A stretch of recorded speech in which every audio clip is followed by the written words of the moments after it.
ஆயிட்டாளா, அதுக்கப்புறம் எப்படி அவளுக்கு காது கேக்கும்? செல்லத்தாயி, நான் உன் அம்மாவா, நான் இங்கதான் இருக்கேன். வாய கொஞ்சம் மூடுங்கத்தே. கேட்க வேண்டிய ஆளுகளுக்கு எல்லாமே கேட்டாச்சு.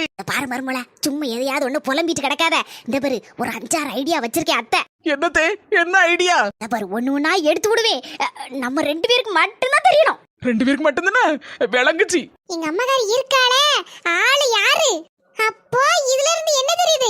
நான் எப்படா என் மாமியா வீட்டுக்கு போவேன்னு எங்க அம்மாக்காரியும் காத்துட்டு இருந்திருக்கா. ஆனா என்கிட்ட பேசும்போது மட்டும், ஏடி உன் மாமியாக்காரி வீட்டுக்கு போவாதடி, அவ சரியில்லடி, அவ உனக்கு சோறு வாங்கி போட மாட்டாடி, அப்படி இப்படி ஆன பூனை 62பா. சரி, நம்மளே பேசிட்டு இருந்தா சரிப்படாது. எங்க அம்மாக்காரி என்ன ஐடியா போட்டிருந்தான்னு கேப்போம். கடவுளே, நாத்து வேற எல்லாத்தையும் கேட்டுட்டே நிக்கல. இப்ப என்ன பண்ணா யாது பண்ணானு எனக்கு மண்டையே குழம்புதே. நல்லா இருப்பியா? எனக்கு ஒரு அர்ஜென்டா ஒரு வேலை இருக்குது. பொறவு அந்த ஐடியாவெல்லாம் பாத்துக்கலாமா? ஜெண்டுக்கு ஜெண்டு தான், அதெல்லாம் பொற வச்சுக்கிடுவா. அதை விட முக்கியமான